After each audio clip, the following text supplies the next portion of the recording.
বিনিয়োগকারী বন্ধুরা, আসসালামু আলাইকুম। আশা করি আপনারা ভালো আছেন। আমি এখন আপনাদের সাথে ইন্স্যুরেন্সের একটা অ্যানালিসিস শেয়ার করব, যেটা আমাকে ইন্স্যুরেন্সের সাপোর্ট বা বটম কনফার্ম করতেছে। আমি চার্টটা ড্র করা আছে অলরেডি। আপনাদের মনে থাকার কথা, এটা আমি গতবারও দেখাইছিলাম, এবং গতবারও যারা অনেক বেশি বুঝে, আমার চেয়ে অনেক বেশি অ্যানালিসিস জানে এবং অনেক বেশি এক্সপার্ট, যাদের অনেক ফলোয়ার, তারা আমাকে বলছিল বিভিন্নভাবে যে ইন্স্যুরেন্স এইখান থেকে নেমে যাবে। হ্যাঁ, এখান থেকে নেমে যাবে, নেমে গিয়ে আরেকটা আরও নিচে আসবে, তারপরে কারেকশান শেষ হবে। আপনারা সবাই সাক্ষী আছেন এগুলা, বা আপনারা সবাই দেখছেন এগুলা অতীতে। তো দেখেন আমি ইন্স্যুরেন্সের কি করছি এখন। আগে যেরকম দুইটা, আমি আগে আপনাদেরকে ইন্স্যুরেন্সের এরকম দুইটা বটম দেখিয়ে আপনাদেরকে বলছি যে তিনটা বটম দেখিয়ে আমি বলছি যে এটা একটা lower lower high, lower high, lower high. হ্যাঁ, আগে এইভাবে বলে দেখেছি যে এই তিনোটা বটম সমান, এইটা সমান, যেটা একটা সিনক্রোনাইজড সাপোর্ট। হ্যাঁ, যেটা একটা মেজারমেন্ট ওয়াইজ। এই টেকনিক্যাল অ্যানালিসিসের মধ্যে আপনি যদি সিনক্রোনাইজেশন খুঁজে পান, আপনি যদি হারমোনিক কোনো কিছু খুঁজে পান, আপনি সেখানে সমাধান পাবেন। এই বাজারটা হচ্ছে সিনক্রোনাইজ হারমোনিক। এখন আমার চেয়ে বেশি বোঝা লোকজন কেউ কেউ আজকে আমার পোস্টে এসে কমেন্ট করে যাচ্ছে, বাট ওরা একটা ভিডিও তো তারা দেখি নেয় যে ইউটিউবে দিয়ে আমার সাথে আমাকে বলবে বাজার এখানে গেছে 52 রেজিস্ট্যান্স বলতে বলতে তো আমি হয়রান হয়েছি, হয় নাই। এবং এই রাউন্ডিং বটম এটা আমি কি দেখাই নাই? তা আপনারা যদি আপনাদের শেয়ারের প্রাইস কমে, আপনারা যদি মনে করেন যে আপনারা প্রফিট নেবেন, রেলি ধরবেন না, নেবেন। কেউ কোথাও আছে 40% নিয়ে বের হয়, কেউ 5% নিয়ে বের হয়, সমস্যা তো নাই। এই যে আপনারা যদি মনে করেন যে 52 পরে নিচে নেমে বিশাল কারেকশান হয়ে যাবে, তাহলে একটা আপনারা বের হবেন, সেল দিবেন, প্রফিট নেবেন। এগুলো তো কে কী করতেছে তো কেউ জানে না। আপনার শেয়ার কমতেছে, আপনি সেল দিলে দিবেন, নাহলে অপেক্ষা করবেন। এখানে তো ইন্স্যুরেন্সের অ্যানালিসিসে আসে হলো 82 যাওয়ার, 80 যাওয়ার, এই যে 80 যাওয়ার অ্যানালিসিস আছে, এবং একদম হারমোনিক ক্লাসিক প্যাটার্ন দিয়ে এই রাউন্ডিং বটম এটা দেখাইছি। তো এটা তো ওকে করছে, এটাকে আমি দেখাই নাই। ইন্স্যুরেন্সের অ্যানালিসিস দিছে যখন এই 32-34 লেভেলে আসে, তখন থেকে। এর আগে কেউ তো বাজারে কেউ সাউন্ডও করে নাই যে ইন্স্যুরেন্স এক নাম্বার সেক্টর, ইন্স্যুরেন্স সবার আগে মুভ করবে। কে বলছে এগুলা? তো কিছু পাকনা লোকজন অনেক কথা বলতেছে। কারেকশান তো হইতে পারে, কারেকশান হবে, আরও নিচে আসবে, আপনি ধরে রাখবেন কোনো? তাইলে আপনি যদি মনে করেন যে কারেকশান হবে, আরও নিচে আসবে, আমি টাকা নিয়ে ফেলবেন, যে প্রফিট থেকে নিয়ে ফেলবেন, আর লস হইলে আপনি স্টপ লস দিবেন। এটা তো টেকনিক্যাল অ্যানালিসিসের নিয়ম। এখানে কি কেউ কারো ট্রেডিংকে কন্ট্রোল করে না, কেউ কাউকে ট্রেডিং করতে উৎসাহিত করে বা ট্রেডিংকে নিয়ন্ত্রণ করে, এই ট্রেডিংকে প্রভাবিত করে। ট্রেডিং করবেন আপনার নিজের ইচ্ছা, ইনভেস্টমেন্ট করবেন আপনার নিজের ইচ্ছা। কত বড় বড় কারেকশান হয়ে উঠলো ইন্স্যুরেন্স। হ্যাঁ, তো এখানে কি আমি কোনো দুর্বলতা শো করছিলাম? এখানে যখন আসছে তখন তো কত কথা শুনতে হইতেছিল। হ্যাঁ, এখানে যখন আসছে প্রথমবারেই, যখন বটমে, এরপরে যখন ডবল টপ করে এরকম আরেকটা নিচে নামলো, আরও নিচে নামা দেয়, এই সাপোর্টটা তখন আমিই দেখাইছিলাম। হ্যাঁ, এভাবে না, আমি বলছি যে এখান থেকে উঠে আসবে। এরপরে যখন এখানে উঠলো, এখানে একই অবস্থা। হ্যাঁ, এখন এখানে, হ্যাঁ ঠিক আছে। আমার আরেকটা ধারণা ছিল ইন্স্যুরেন্স জুন মাসে 58 টাচ করবে বিভিন্ন মেজারমেন্টের কারণে। সেটার কারণে আমি আশা করছিলাম, ভাবছিলাম, অ্যানালিসিস দিয়েছিলাম যে হয়তো বোল্ডলি উপরে চলে আসবে, এবং বুলিশলি, যেটা এরকম স্ট্রেট ছিল। এখন এই যে স্ট্রেট মুভমেন্টটা, সেটাও হারে নাই। ইন্স্যুরেন্স এখনও 40,000 ফিট উপরেই আছে। এখন কেউ বলে এখানে আসবে, কেউ বলে এখানে আসবে, মানে আমার এখানে কমেন্ট করা শুরু করছে। তো কমেন্ট করলে তুমি একটা ভিডিও দাও না, দেখি তুমি একটা ভিডিও দিয়ে বলো আমার মতো স্রোতের প্রতিকূলে গিয়ে ইন্ডেক্স কারেকশান হবে into insurance number one sector, এই শেয়ারটা এখানে যাবে, এটা হলো প্যাটার্ন, এটা হলো টার্গেট, এটা হলো মেজারমেন্ট, ইন্স্যুরেন্স 52 যাবে, ইন্স্যুরেন্স 48 যাবে, কোন দিন বলছিলা না কি করছিলা? আচ্ছা যাই হোক, এখন আপনাদের সাথে আর কথা বলবো না। আমি তো বলছি আমার পেজে বিটলামি করলে আমি ব্লক করে দিই, আমার এগুলো আমি নিতে পারি না। যাই হোক, এখন দেখেন আমি তো কাউকে, হ্যাঁ আপনি যদি দেখেন যে হ্যাঁ নেমে যাচ্ছে আমার শেয়ার 2 টাকা কমছে, আরে ভাই 2 টাকা কেন, 10 টাকা কমার পরেও তো 20 টাকা 30 টাকা লাভের নিয়ম ইন্স্যুরেন্সে।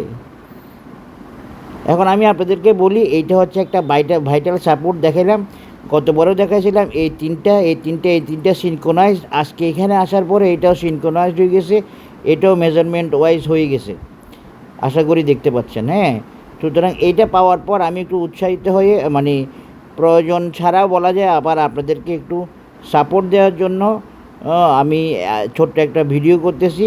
এটা দেখেন, আমার কথা হলো আমার মেজারমেন্ট, আমার ক্যালকুলেশান, আমার চার্টে, আমার অ্যানালিসিসে কোথায় কোন ভুল আছে। হ্যাঁ, ইন্স্যুরেন্স তো এখানে সোজা 58 যেতে হবে, তো যায় নাই তো কী হয়েছে, কিন্তু ইন্স্যুরেন্স তো এখানে আমি একটা রাউন্ডিং বটম দেখাই রাখছি। এখন আসলে কে অ্যানালিসিস দেয় এটা তো ওরা অনেকে বোঝে না, কীভাবে অ্যানালিসিস দেয়, কোন লেভেলে অ্যানালিসিস দেয়, অ্যানালিসিসের লেভেলও বোঝে না। আচ্ছা যাই হোক, বাদ দিয়ে আর এত কথা না বলি, আমি আপনাদেরকে এটা দেখাই দিই। হ্যাঁ, এটা দেখাই দিলাম, এটা হচ্ছে ইন্স্যুরেন্সের 4টা সাপোর্ট, নামার সময় সাপোর্ট, বটমের সাপোর্ট, ডাউনের সাপোর্ট, যেটা সিনক্রোনাইজড। এই সিনক্রোনাইজটাই হচ্ছে সবচেয়ে বড় ইম্পর্টেন্ট, বটমের সাপোর্ট এটা ইম্পর্টেন্ট না। আশা করি বুঝতে পেরেছেন। আমি গতবারে এই সাপোর্টটাকে, এই সিনক্রোনাইজ সাপোর্ট, এই 3টা পাওয়ার পর আমি অনেকটুকু নিশ্চিত হয়ে গেছি যে ইন্স্যুরেন্স এইখান থেকে সাপোর্ট পেয়ে যাচ্ছে, যদিও আমি বলে গেছি এখানে সাপোর্ট পাবে, এইটা ফাইন্ড আউট করার পর আমি আল্লাহর রহমতে নিশ্চিত হয়ে গেছি। এখন আপনারা আমার অ্যানালিসিস ফলো করতে বাধ্য না, আপনারা আমার অ্যানালিসিসে শেয়ার কেনাবেচা করতেও বাধ্য না। আমি কাউকে আমি তো ইউটিউবে দেখি, ইউটিউবে যে সবাই খুব স্বাধীন, এই 5টা শেয়ার উড়াই ফেলবে, এই 5টা শেয়ার 100 যাবে, মানে বিভিন্ন রকমের অ্যাডভার্টাইজ দেয়। আমি কি ওই ধরনের কোনো কিছু করি বা করার দরকার আছে আমার, বা আমি কি কখনো করছি এগুলা? আশা করি বুঝতে পেরেছেন। হ্যাঁ, এখন দেখেন এই সাপোর্ট আমাকে কনফার্ম করতেছে। আর আমার আরেকটা কথা বলি, অনেকে হয়তো আমাকে এখানে বলছে ভাই একটু নামবে, হ্যাঁ আপনারা কেউ 2-1 জন আমাকে বলছেন তো, কিন্তু আমার তো একটা মেজারমেন্ট আছে, নামলেও বা কতটুকু নামবে, আমি তো জানি যে এটা একটা টার্গেট ওরিয়েন্টেড সেক্টর। এখন নামছে নেমে এই সাপোর্টে আসছে, একই সাপোর্ট লেভেল, সমস্যা কি? আর কেন নামছে এটা তো আমি বুঝতেছি, সেটা আমি দেখাচ্ছি আপনাদেরকে কেন নামছে। হ্যাঁ, তারপরে আমি শেষ করব। এটা আপনারা দেখে ফেলছেন আশা করি। এটা আমি উঠাই দিই, একটা সিনক্রোনাইজড সাপোর্ট, যে সাপোর্টগুলো দেখে গতবার আমি অনেকটা নিশ্চিত হয়ে গেছি এখান থেকে আর নামবে না, একটু খেয়াল করেন। এটা দেখে এটা মেজারমেন্ট দিয়ে, এই মেজারমেন্টটা দিয়ে আমি গতবার নিশ্চিত হয়ে গেছি এখান থেকে আর নামবো না। কিন্তু বাজারের মধ্যে যেভাবে ছিল যে নেমে যাবে, আবার বাজারের মধ্যে আরেকটা জিনিসও ছিল, এখান থেকে আবার নামে যাবে, এই ডবল টপ করবে, ডবল টপ করে নেমে যাবে। এগুলো সব তো আমি নেগেটিভ বলে দূর করছি, বা নেগেটিভ বলে ওকে করছি। এখন আসেন আরেকটা জিনিস আমি আপনাদেরকে দেখাই দিই, যেটা একটু ইম্পর্টেন্ট, যেটা আমি আজকে দেখাইছিও ইন্স্যুরেন্সের অ্যানালিসিসে, সেটা হলো ইমাকে ভালোভাবে হ্যান্ডেল করতে হয়। ভালোভাবে হ্যান্ডেল মানে আমি বিষয়টা বুঝাই বলি। এই ইমার মধ্যে আপনারা দেখেন, আমি পরশুও বলছি, এটা কালকেও বলছি যে ইমার কারণে আর একটু নামতে পারে, এটা আমি বলছি ইমার কারণে আর একটু নামতে। কারণ কি, এই ইমাকে ওকে করে নেওয়া হচ্ছে ইন্স্যুরেন্সের কাজ। হ্যাঁ, ইমাকে ওকে করে নেওয়া হচ্ছে ইন্স্যুরেন্সের কাজ। এখন ইমা যদি স্প্রেড থাকে, ইমা যদি ছড়ানো থাকে, তাহলে ইমা তো ওকে নাই, ওকে না থাকলে কি করবে ইন্স্যুরেন্স? ওকে করে নেবে। এই ওকে করে নিতে গিয়ে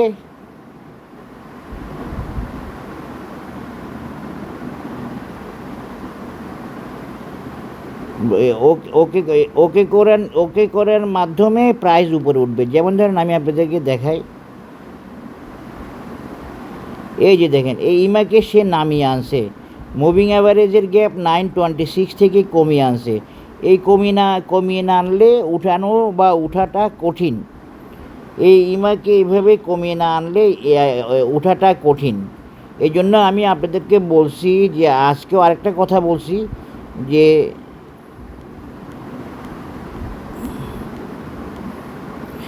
যে ইমা আরেকটু নামতে পারে, মানে আরেকটু মানে কি ইমা 9 থেকে ইমা 26-এ আসতে পারে।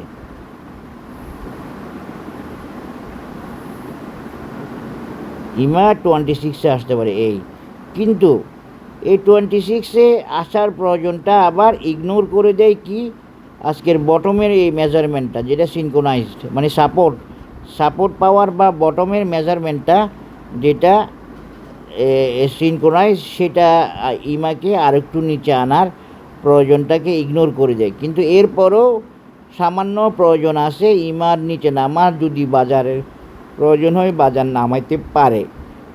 বাট সিনক্রোনাইজেশন করলে দেখা যাচ্ছে যে একই সাপোর্ট লেভেলে আমরা আগেও দুইটা সাপোর্ট পেয়েছি, একই লেভেলে একই মেজারমেন্টে, এই যে। সুতরাং আমরা এখানে আশা করতে পারি যে বাজার হয়তোবা বাজার, আশা করি যে বাজার এই মেজারমেন্টটাকে ইগনোর করবে না। কোনটা? এই সিনক্রোনাইজটাকে।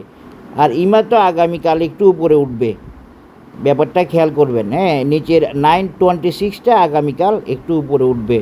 সুতরাং আশা করতেছি এই 26টাই কালকে এই যে সাপোর্টে চলে আসবে। এটাই তো নিয়ম, ঠিক না?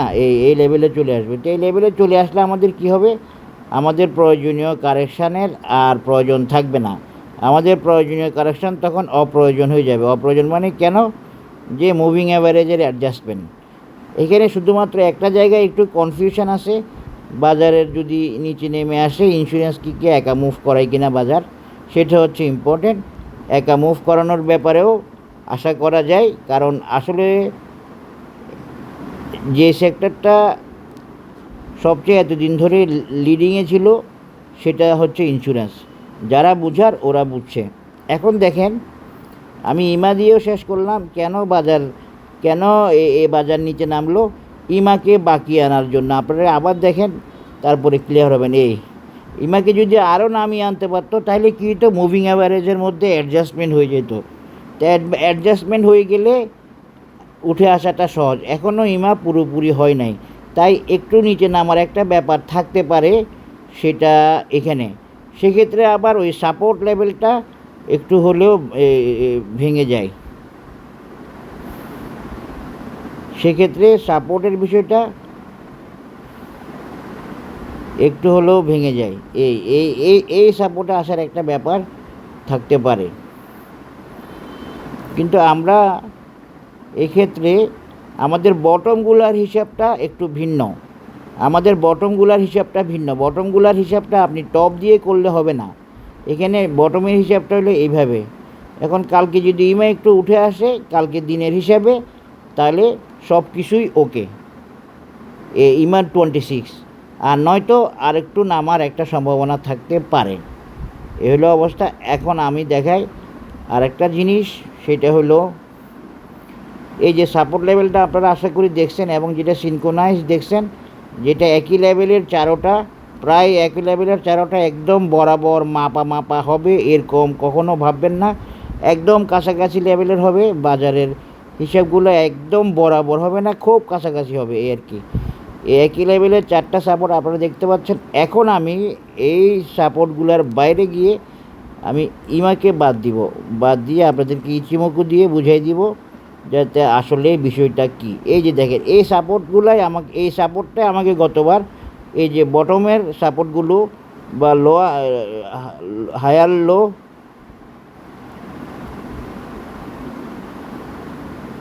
এগুলো আমাকে কনফার্ম করছে যে আমি আর নামবো না। এই লেভেলটা আশা করি আপনারা বুঝতে পারছেন। এখন দেখেন, আমি একটু ইচিমোকু দিয়ে দেখাই দিই। আপনারা দেখেন, এই ইচিমোকুতেও সাপোর্ট পাওয়ার সুযোগ আছে সামান্য নামলে, যেটা ইমা 926 মতো সামান্য নামলে। এখন সামান্য না নামার জন্যই হয়তো ইন্স্যুরেন্স আজকে এতটুকু নামছে। ব্যাপারটা কেমন যে ইমা যদি কুজেনসেন যদি কালকে উঠে আসে তাহলে আর নামতে হবে না সামান্য দূরত্ব। এই কুজেনসেনকে ম্যানেজ করতেই নিচে নেমে আসা, ওইখানে যেরকম ইমাকে বলছি, ইমা 9কে, এখানে হচ্ছে ইচিমুকুতে কুজেনসেনকে ম্যানেজ করতেই নিচে নেমে আসা, বুঝে নেবেন। এখন আরেকটা জিনিস দেখেন যে তানকেনসেন কিন্তু আপিস বা আপ ট্রেন্ড, এবং এটা এক ধরনের পজিটিভ ডাইভারজেন্স তানকেনসেনে। তার মানে কি বলতেছে, সে আসলে উঠে যাবে বা উঠে যাওয়ার প্ল্যানে আছে বা উঠতে চাচ্ছে আপিস। কারণ কি, তার ক্যালকুলেশনে আপ ট্রেন্ড বলতেছে, আপিস করে দিছে ওকে, কারণ ও 9 ডেজের মুভিং অ্যাভারেজ। আশা করি বুঝতে পেরেছেন। না পারলেও সমস্যা নেই, এগুলো সবাই বুঝতে পারবে না হয়তো বা বুঝবে না। এখানেও একটু দূরত্ব আছে 4 দিনের ইয়েতে। এখন কালকে যদি উঠে আনতে পারে, এইটা হলো কথা। আর নাহলে আরেকটু কারেকশান হয় কিনা সেটা আমি ভাবছি। তবে আমার এই সিনক্রোনাইজ সাপোর্টটা আমাকে ভালো রকমের সাপোর্ট দিচ্ছে যে ইন্স্যুরেন্স নামবে না। আশা করি বুঝতে পেরেছেন। আজকে এখানে শেষ করছি।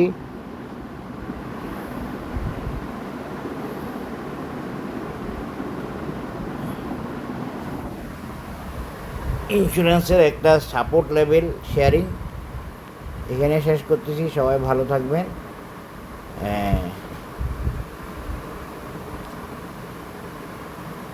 আল্লাহ হাফেজ।